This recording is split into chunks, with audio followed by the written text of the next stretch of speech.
you put it on in the games, and a lot of athletes put it on their whole body before they play it. It makes you feel alive and headache stuff. And then I'm doing the same thing. I'm going to be doing some. I'm going to Colorado Springs tomorrow to do about 4 shows down there. Where in Colorado Springs?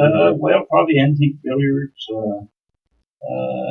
It's set up to Are they demonstrations that you Oh yeah, I put up doing trick shots and playing challengers, and it's through the APA. Challengers come in and try to tell Yeah, me. yeah, yeah. We don't play for money, Actually, damn it. We just play, and it's the APA, which is American Pool Players Association, which is 260,000 members across the United States, and this would be for the APA. I was just at Thursday's doing that, and last time I was actually at the rec room. I played some challenge games, and Thursday I won a tournament 5 times. I won that little bar there. It's a little local tournament. It's fun. It's fun. Just a fun thing, they let me play in it, and they just a little small tournament. But I've just been. But my music, my passion. Right now, I'm focusing probably more on my music, and we have a ministry that we go all over the world using a pool table to preach the gospel of Jesus Christ. I was in Egypt 2011, and go to the Philippines, Iraq. We go all over the world using it. It's called, you can look it up on the internet, it's called gospeltrickshop.org. And we, God chooses foolish things of the world to come down the vines. So, He don't want to do things, and the lowly things, and He chose me, and in 1970, I was in the men's institution here in Denver, Fort Logan General Hospital. So when I drug my drink of LSD, and I was on a bad trip for many years, and God brought me through it. Blessed me in the pool of won 18 world championships, 40 countries, 5 movies. It was really blessed me with my talent. And my music always, I did a movie in 1983 with Johnny Cash called The Baron and the Kid. And I helped write the screenplay. And my music is traditional country. I write country songs and gospel songs, but I tell a story with them, And mine's, it's like a 3-minute movie, My stuff is really traditional country. And you've been doing a lot of things. Last time you came in and we talked about this, you said, some of the things you went through were trying. It was like a trial. Well, I've seen tribulation. I've seen hell. I have actually seen hell. I've seen the demons in hell. I was tortured. I think I've mentioned demons and demons have been tortured.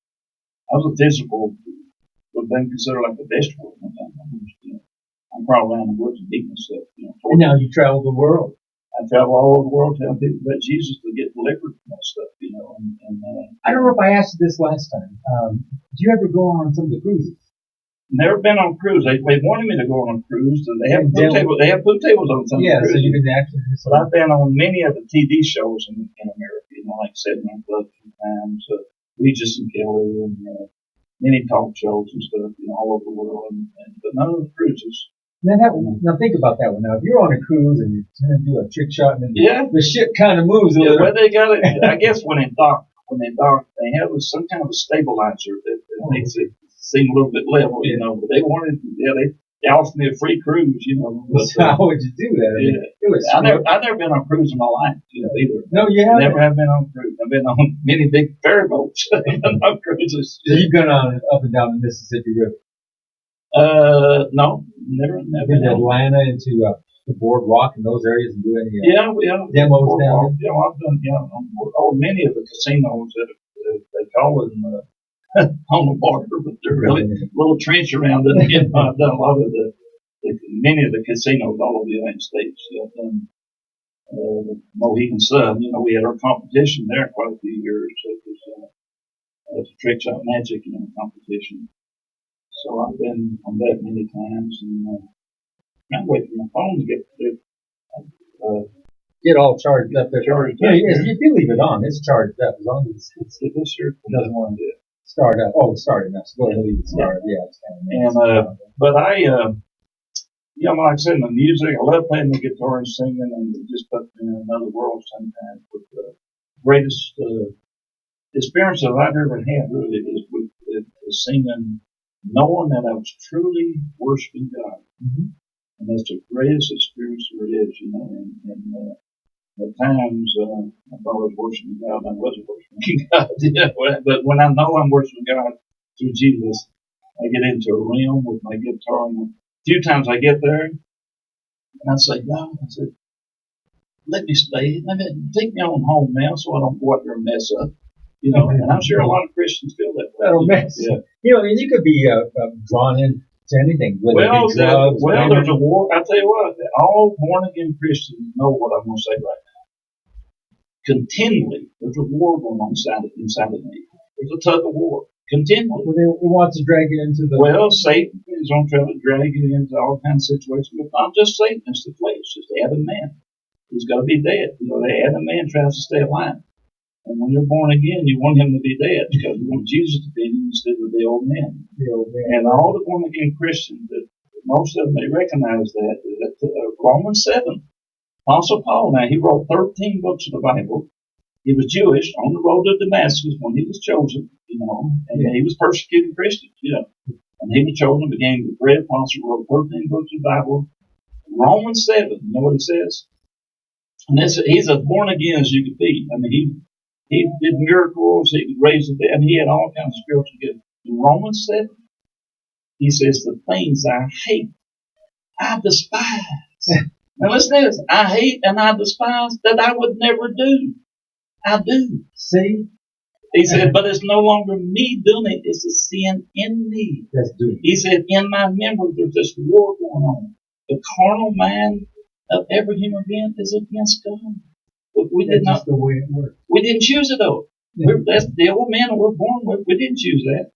But we can choose to be born again. That's why Jesus came, so that we can be born again. Now you talked about going and you take on people who could come and just challenge you. You said challenge them. Yeah.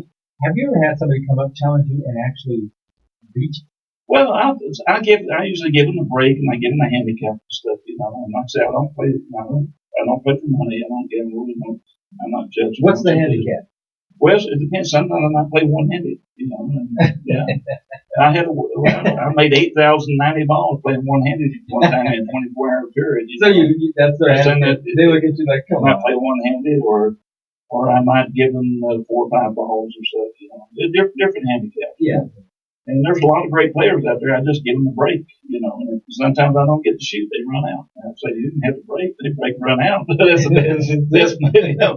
I say you win. And I usually give them a book or something. You know, I have a book out. What's the name of your book?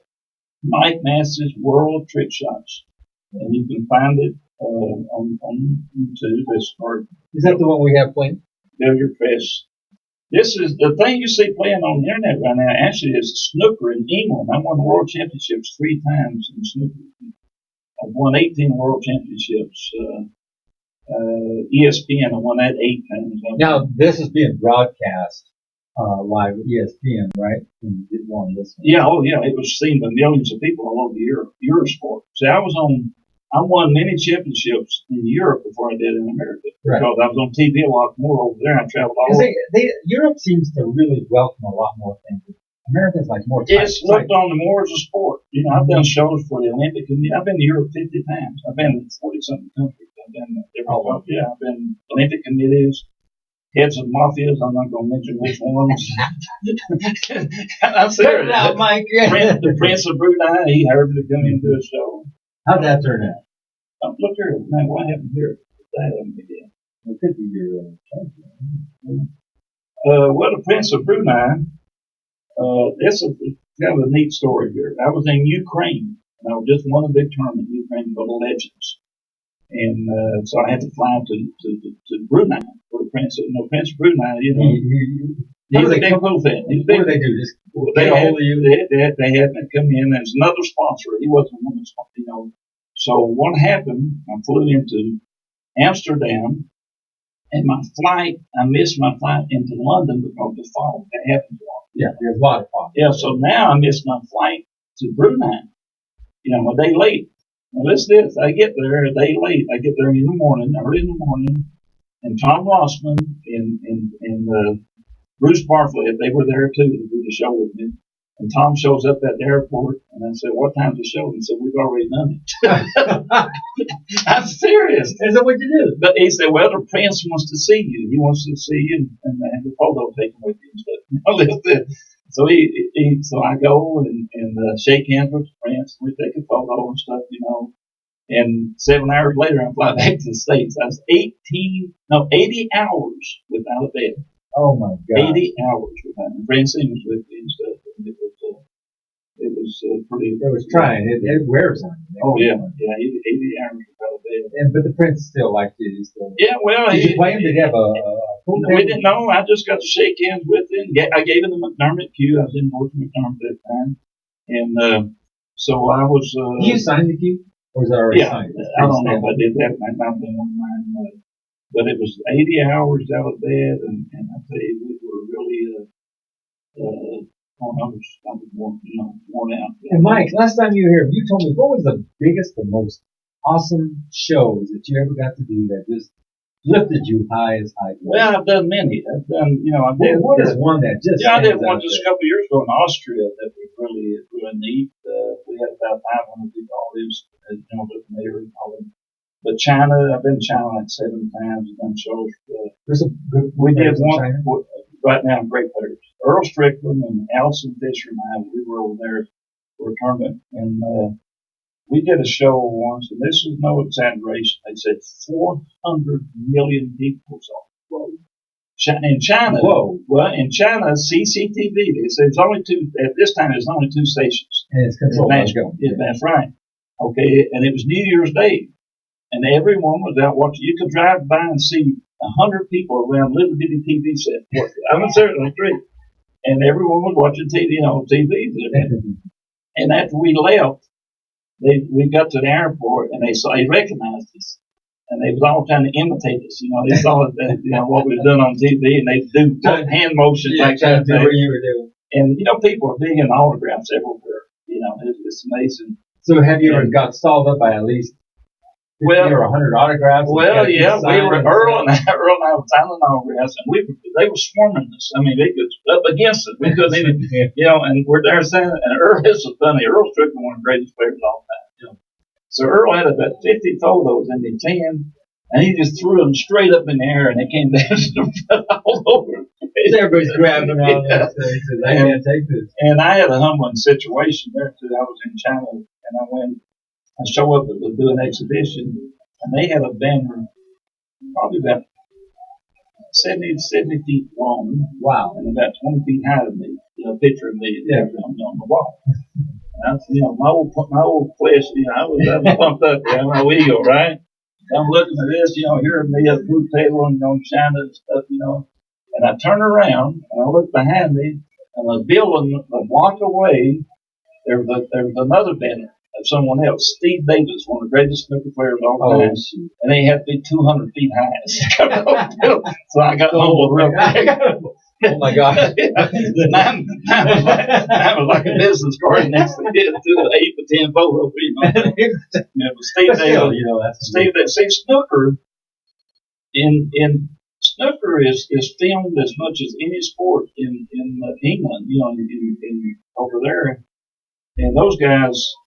Everyone knows a snooker player, like Jimmy or Ronnie O'Sullivan. I mean, that's one of the most famous. He's won 5 world championships in snooker. I spent 3 weeks before he turned pro in Switzerland. Now, do you document a lot of this with photos? Oh, you can look on YouTube. I'm all over YouTube. All over. So some of my competitions and everything. And I ended up in the Hall of Fame in 2005, and voted the best in the history of the game, which is the old ego thing that we're talking to, because there's a lot of, you say it's an opinion thing, Right. I mean, right now there's a person I trained that is really doing unbelievable shots and stuff. You can look him up on the internet. It's Venom. It's called Florian. Mm-hmm. I went to France 3 times to teach him and stuff, and he's amazing. He's really busy traveling all over the world right now, and does some amazing Massey shots and stuff. He's really, really good. The females, do they approach you to take you on?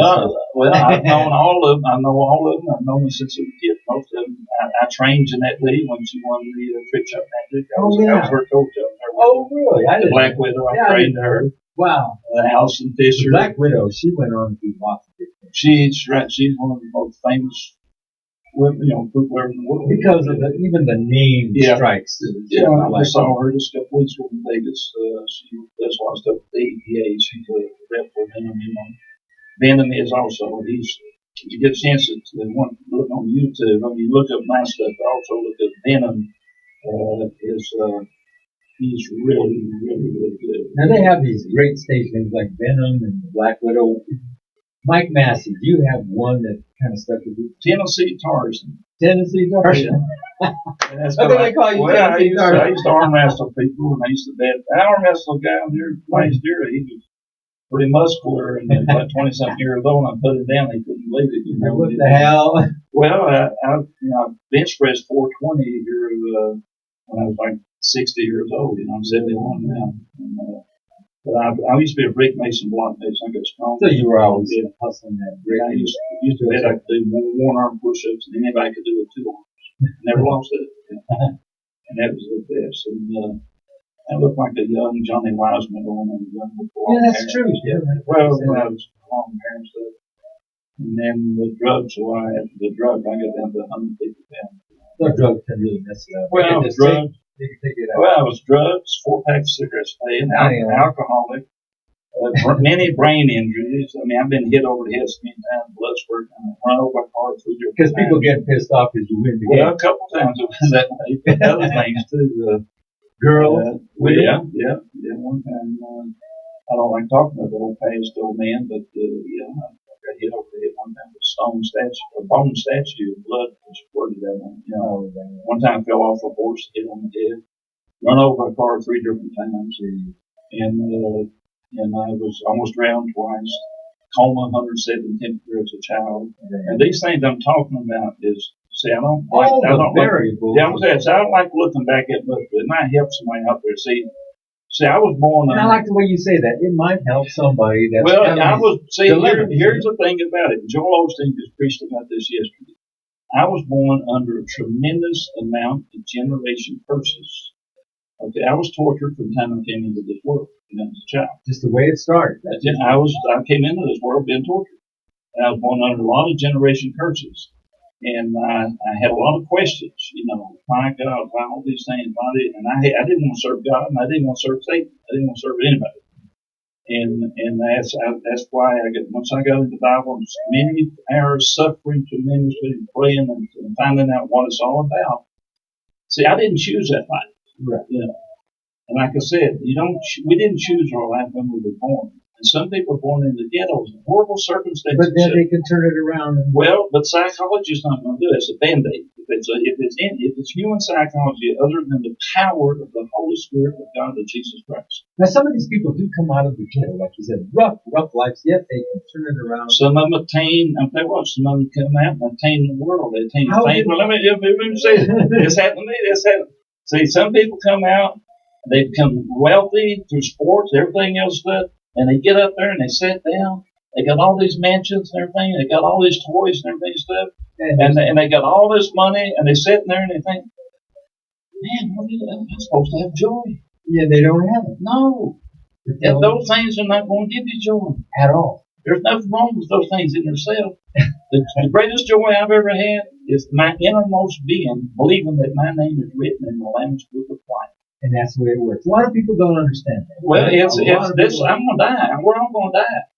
But my name is written, and it's not because of what I did. I just accept that. Mm-hmm.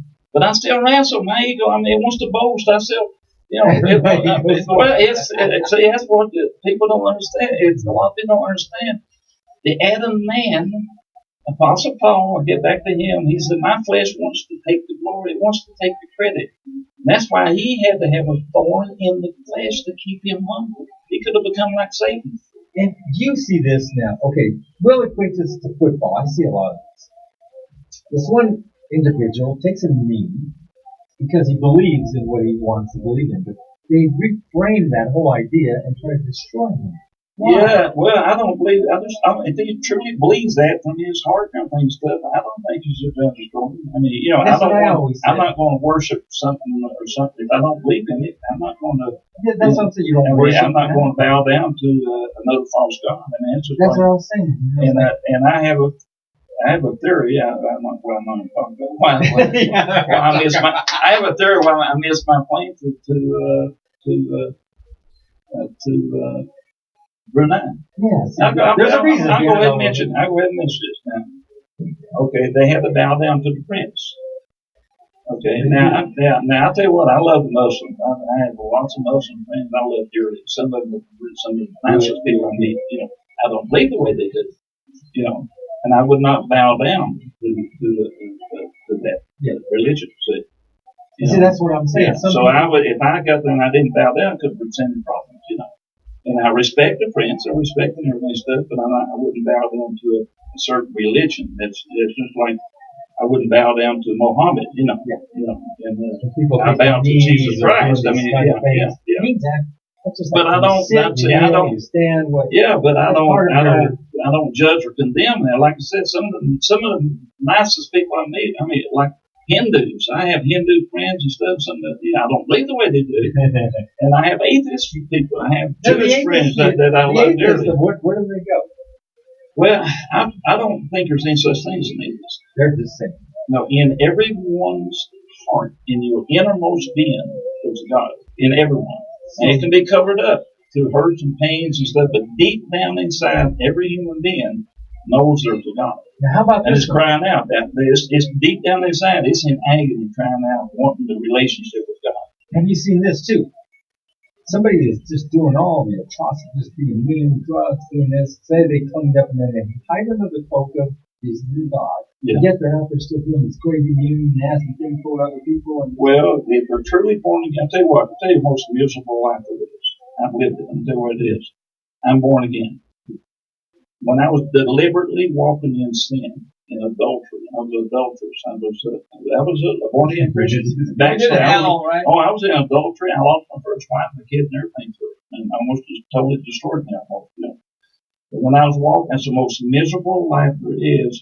If you are born and you have the Holy Spirit in you, and you're out here committing adultery, or lying, or cheating, and strength and stuff, that's the most miserable life there is. Even though you might be saved. I'm not saying you're not saved. That's what I was telling you.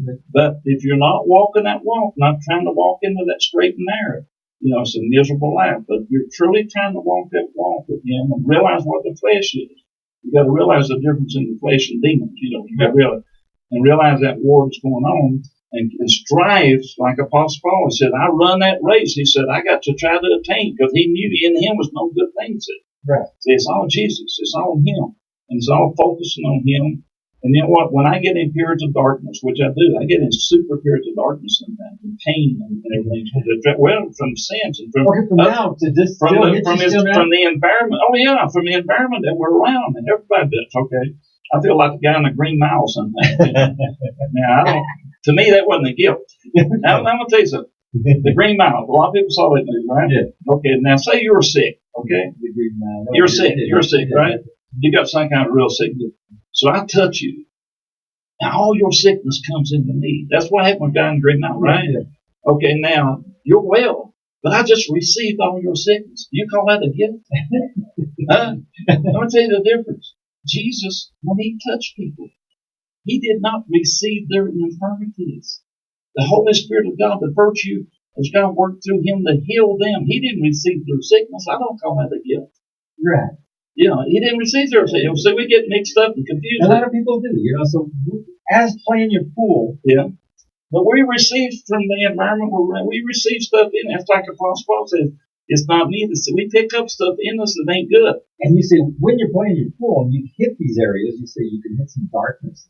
Well, you go on, let's say you were in Vegas.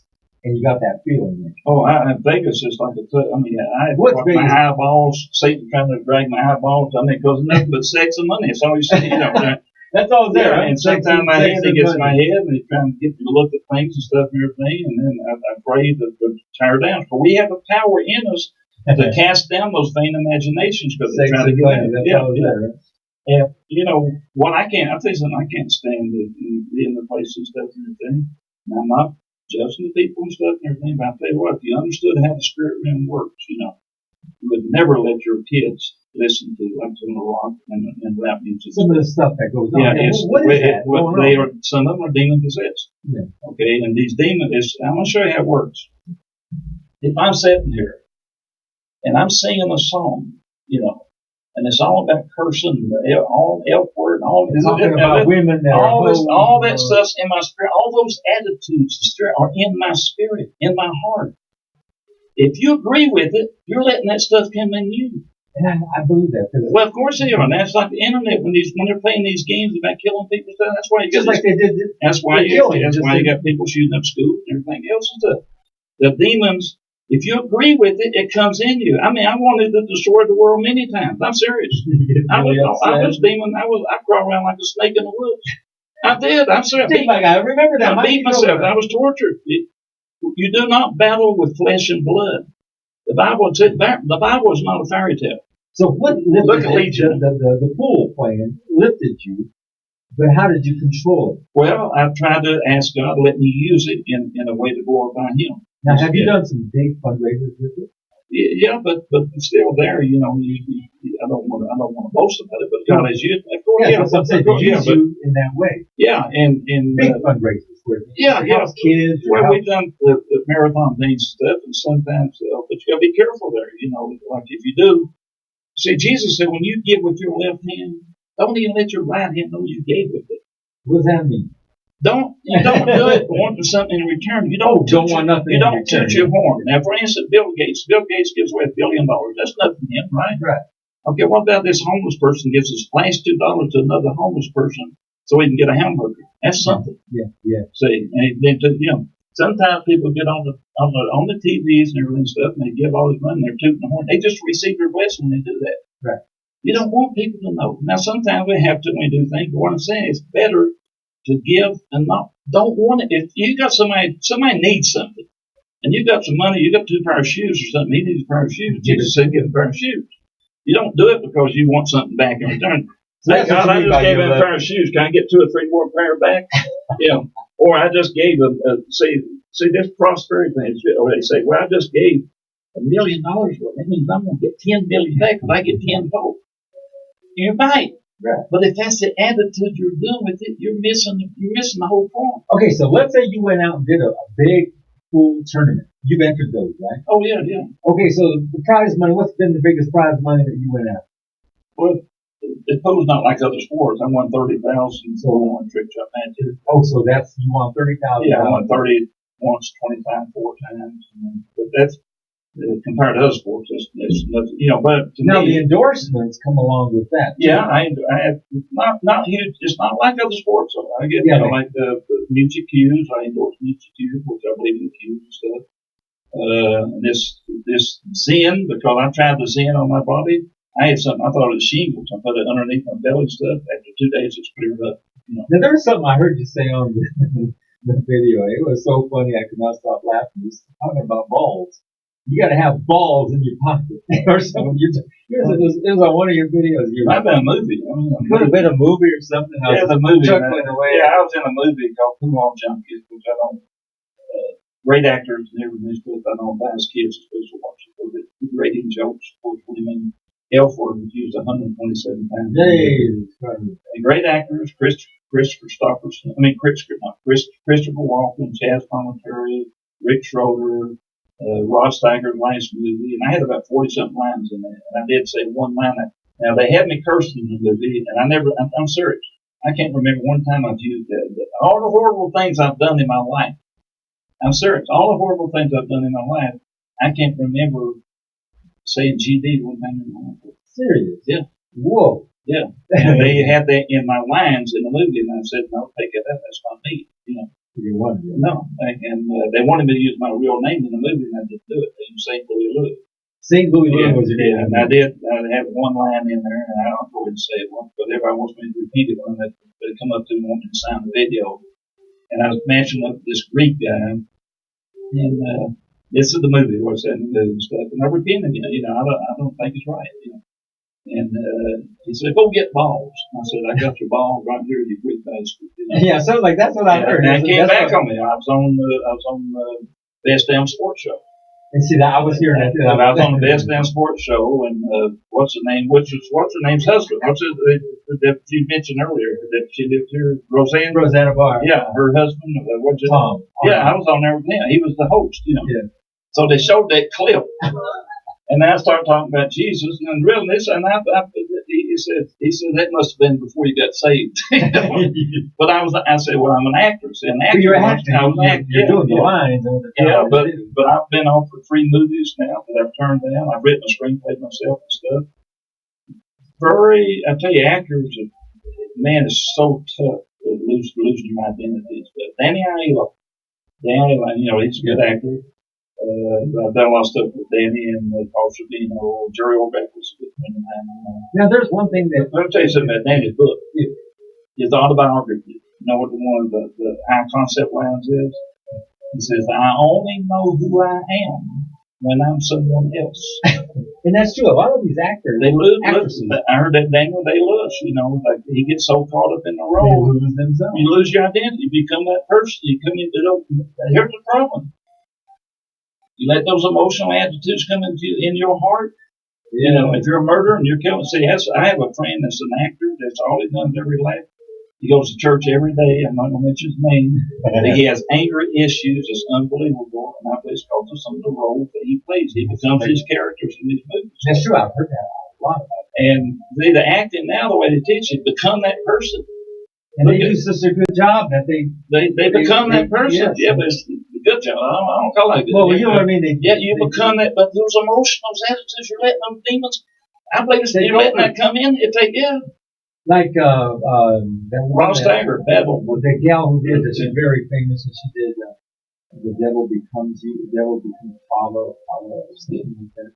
Well, look at a mean, nasty. They said that Keith Leacher that did that Joker, you know, got so caught up in the roles that he committed suicide and stuff. And then, you know, a lot of actors and everything. I have compassion for them, you know, and I understand. And a lot of people, you know, and I'm not saying these are bad people that are doing it, but they let that stuff come in. And that's just like, if you're making a love scene with a woman, and how many times, you know, that movie stars, they're with a woman, they make a love scene, they say no, they get married. Yeah, right? Before you know they're together. Yeah, they're together, right?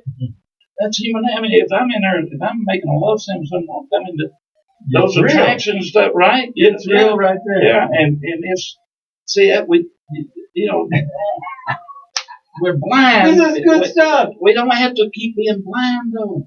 If we want to be healed, we got to get rid of that stuff. You're listening to KUHS Radio TV station here in Denver. Mr. Mike Massey on the floor here. You're bringing us some quality. Well, I mean, I'm serious. It's like right now, even me, and I have no doubts about Jesus and about God stuff, but I wrestle with a tug of war sometimes unbelievable. I'll tell you what happens sometimes. It might sound funny. The devil tries to drag me into some kind of situation. I can feel it. You know, he's trying to drag me into, you know, maybe that women or whatever. You know, and I'm scared of God. So I fear God. I fear adultery. I fear all this tremendously. You know, and I love fellowship with God. And here's what I do. So I feel that tug of war, son, because I minister. I go in these bars and I witness people. I tell people about Jesus, you know, stuff. And I don't really preach. I love them, you know, show love. And sometimes he'll try to drag me into some kind of situation. And I said, no. I said, okay, get me over there. Go ahead, drag me over there. I'm going to tell him about Jesus. Go ahead, do that.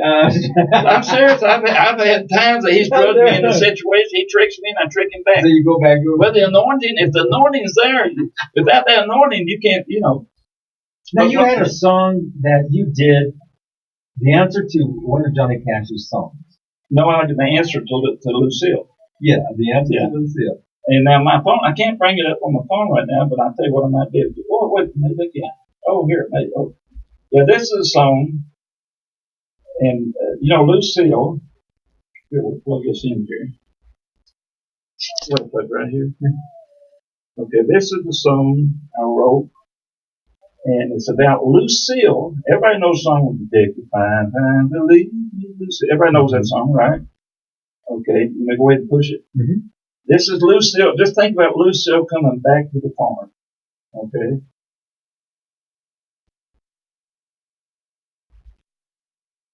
You want to hear it? Yeah. Fun?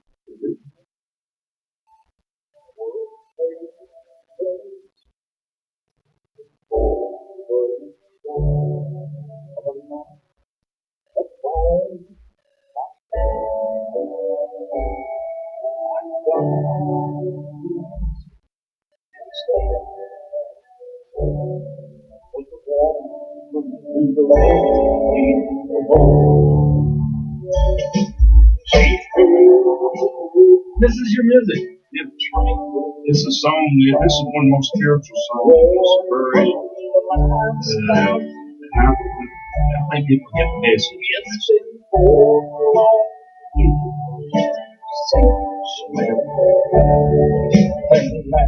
She wants me.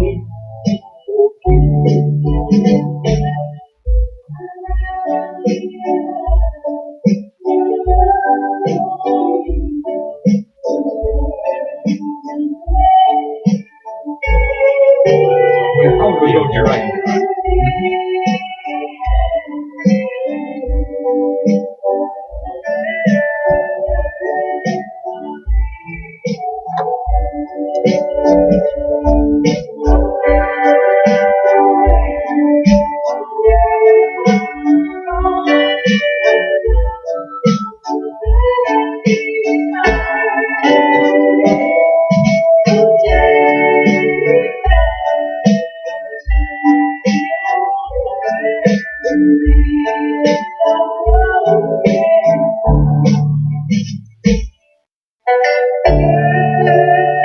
I was angry. Started to tell her how to play little thing that she had done. But before I spoke, my heart began to think, you made promise. I'm there on the side and the hill. Couldn't stand the pain. Wow, tears from the cheeks. It's a true like this time.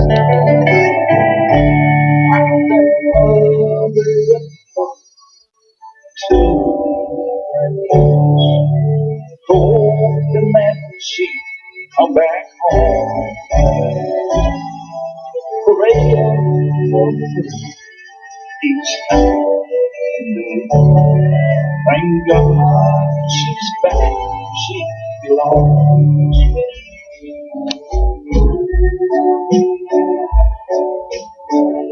You know, me and the kids, we really missed you. I know I wasn't a good husband. But now, I'm going to treat you the way Jesus loves the church. So please, forgive me. You know, Jesus, me and you, we'll work this thing out. 4 years, that's a long time. But, you know, the past is the past. Honey, we've got many years.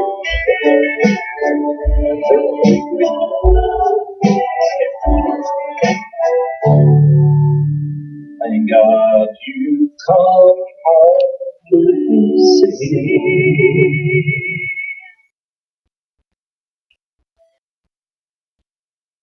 And there you have it, all the way with Mike Massey. Yeah, Kenny produced me on that. He used to travel with Dolly West and Jerry Lee. Mm-hmm.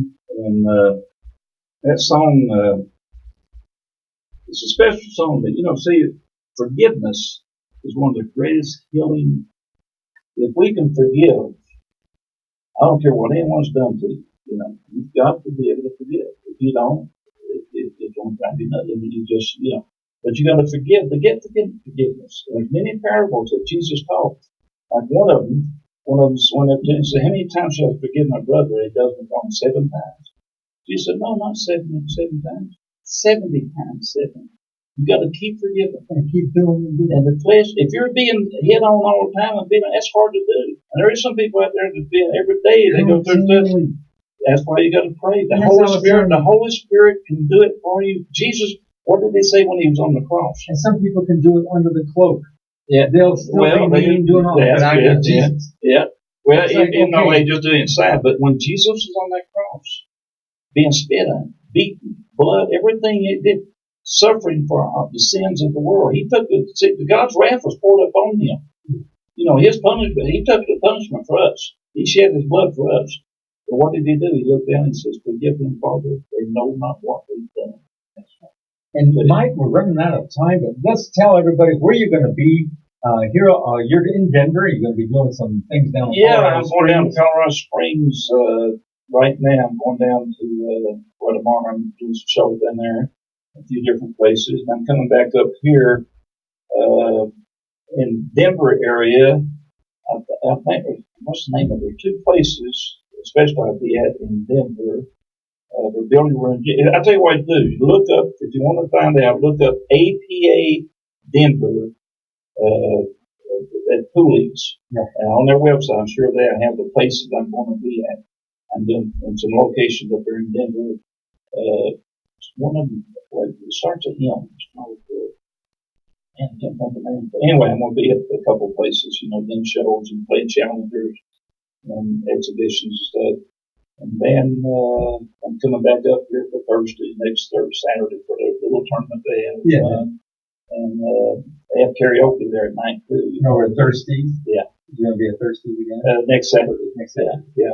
That's the little tournament they have. And, brought to you by Roger Lopez Magic. Yeah, Roger, he's really helped me a lot. He's one to put me in touch with you. Yeah, Roger Lopez Magic. Don't forget to catch him. He's amazing with those cards. Yeah, I do some card tricks. Nothing like him. It's like, wait a minute, how do you do that? Oh, man. He's good at it. Oh, he's really good.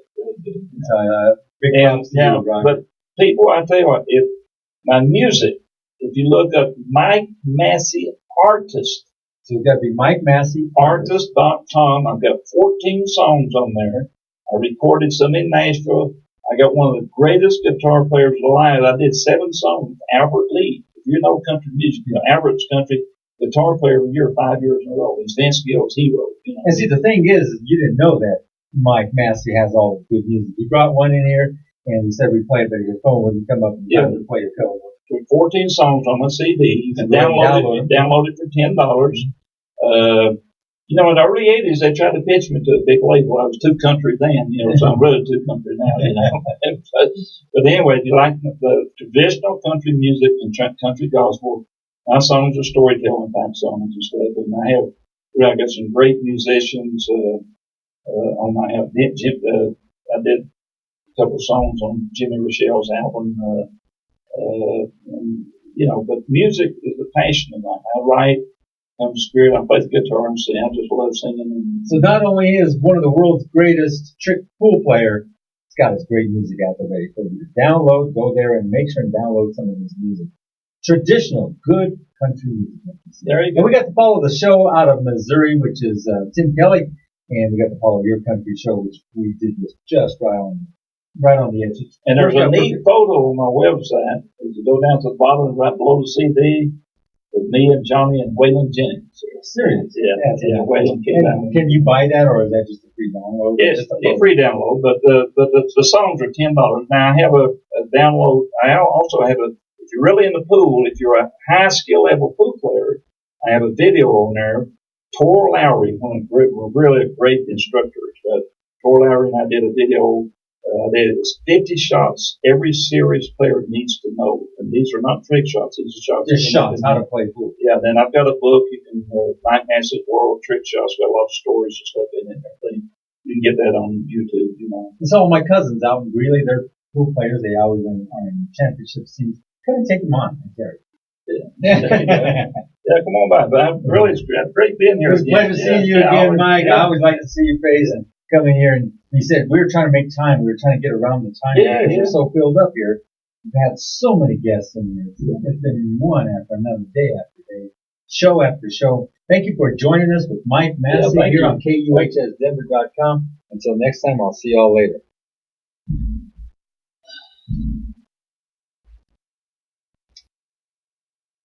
want to get you to sand. You can sand this, don't you? Too. Yes.